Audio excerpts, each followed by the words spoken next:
We've already talked to him after day one, but it's time for the quarterback position preview. It's kind of hard not to talk about the quarterbacks without QB1, DJ Williams.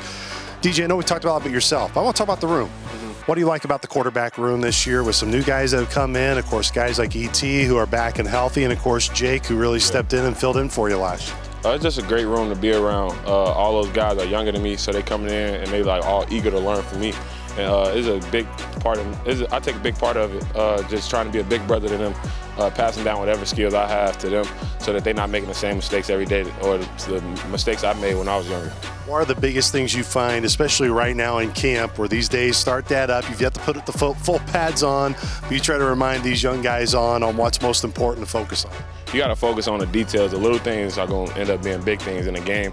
So we got to focus on just being detailed day in and day out, knowing our assignments, knowing what we got to do.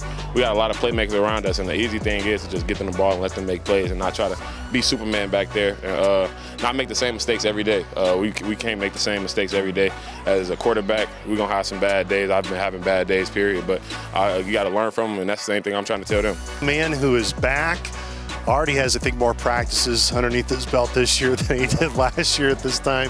E.T. Harris, E.T. man, well, it's been a little bit of a road back for you now, but I'm sure nowhere near 100% still, but just what it means to be back in fall camp practice, learn from DJ, Jake, and all those guys. Yep, I mean, I'm very excited, obviously, because I think it was 3 practices last year, and then it was just out for the year, but I was very excited to get back in the spring, and now fall camp, it kind of feels like deja vu coming back and being excited, and I've already made it longer than last year.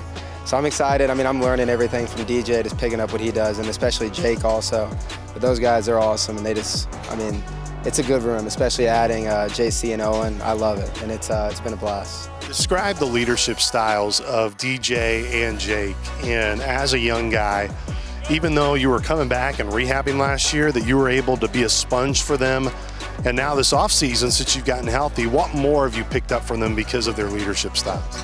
I think DJ, he's like a big brother kind of, one that sometimes he gets a little annoying with what he says, but he comes from a good place, and he's hard on me especially, but he means well, and he wants the best for all of us, especially with all his experience in college football, just teaching us basically the ins and outs of what he's gone through and what mistakes he's made. And then with Jake, me and Jake got really close this last year, especially playing golf. He's been one of my best friends. He's awesome. And just learning from him and seeing what he went through last year playing as a freshman and just picking up things, it was great. I mean, it's awesome learning from those 2 guys. All right, now be honest with me. What's the most annoying thing that DJ Williams gets on you on that you're like, all right, he's right? I'd say probably he's been big on me getting in the playbook when I'm at home more than I am. Because most nights I get in there and I look at it a lot, but he'll quiz me when I get in the morning, and there'll be one thing that I didn't really look at a lot, and he'll get on me, and it shows. But I mean, he means all well. He means all well. What a year it was for this guy, Jake Curry, last year. Of course, the phenomenal comeback against Youngstown State, first ever start against North Dakota State. Now he's back for yet another year. Jake, appreciate the time, number one. For you, man, the experience you got last year was so huge. And where do you see now? You got that playing experience last year. How much more fluid, I guess maybe is a word to say, things are for you this year in camp, especially compared to last year going through it as a true freshman? Yeah, I would say the big thing is just like having a better feel of everything, like knowing the playbook a little bit more, and then like just, I mean, confidence really. I feel like once you get confidence, then that'll help you reach the next step, and like moving the ball, I mean, helping your teammates get set, all that type of stuff. You've always had a swagger about you.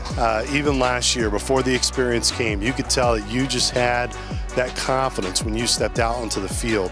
How have you built upon that now that you've got that experience, if that makes sense? Yeah, definitely. I mean, you got to play with a chip on your shoulder out there, and I feel like I did that a little bit. I could have been a little bit better, but I mean, last year was pretty hard. I mean, I really wouldn't have been there without the support around me with like DJ, Hunter, Mike, all the quarterbacks, ET too, and then like really just the team. I feel like they all had confidence in me, and like, I mean, that helps out a lot when you know your team believes in you. I mean, that really means a lot.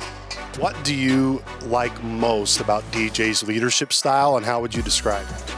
I mean, DJ is, you know, he's one of a kind athlete. You know, he can run and throw, but I mean, no one sees the behind the scenes things. I mean, all 3 of us really in the summer when the 2 freshmen weren't here, we were in the weight room like for an hour after the workout, just getting work in together. I mean, just pushing each other to be great. I mean, that you don't really see that much, but I mean, that's amazing. Talk so much about relationships, right? And QB wide receiver relationships are so important. How do you see those relationships developing here early in camp, DJ? It's been a great relationship. Those guys trust me even if I'm having a bad day. If I'm throwing bad balls all over the field, those guys still trust me to put the ball out there when it's time to go again. So that's the big thing about it, gaining that trust, knowing each other, understanding each other tendencies and what we like to do, where they want the ball and stuff like that, where I want them at and different progressions and stuff like that. So it's just big things to just get around those guys and just keep practicing. We're going to get better every day, and that's the thing about it. I told them starting at the day one, it's not going to be a finished product. So we just got to keep working and keep our head down.